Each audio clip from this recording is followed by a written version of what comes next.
Kiež by bol každý ako ty, Mikuláš. Kiež by sa každý staral tak pekne o ľudí okolo seba. Vďaka. Ako to ide? Čo ti poviem? Nemôžem si sťažovať. Už som mal byť vonku. Jak sa pozrieť máme do očí? Čo?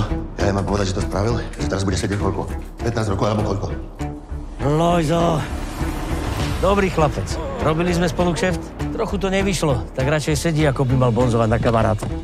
To nebol bohviaký kšeft, keď sedí. Niečo vyjde, niečo nie, ale už sme múdrejší. A čo to bol za kšeft?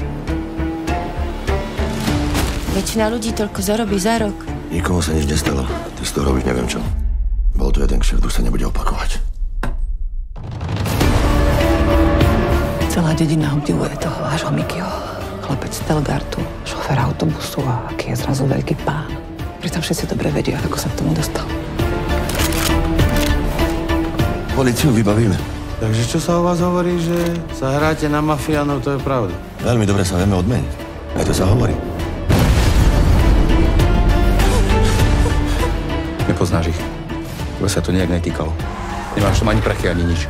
Pekný biznis si vymyslel.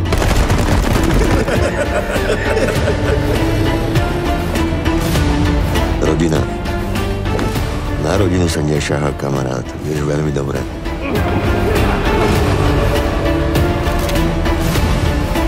Aj za tebou budem takto plakať. Nikdy. Čo som ja zač, čo si kurva ty zač? My sa roboty nebojíme. Ani ty?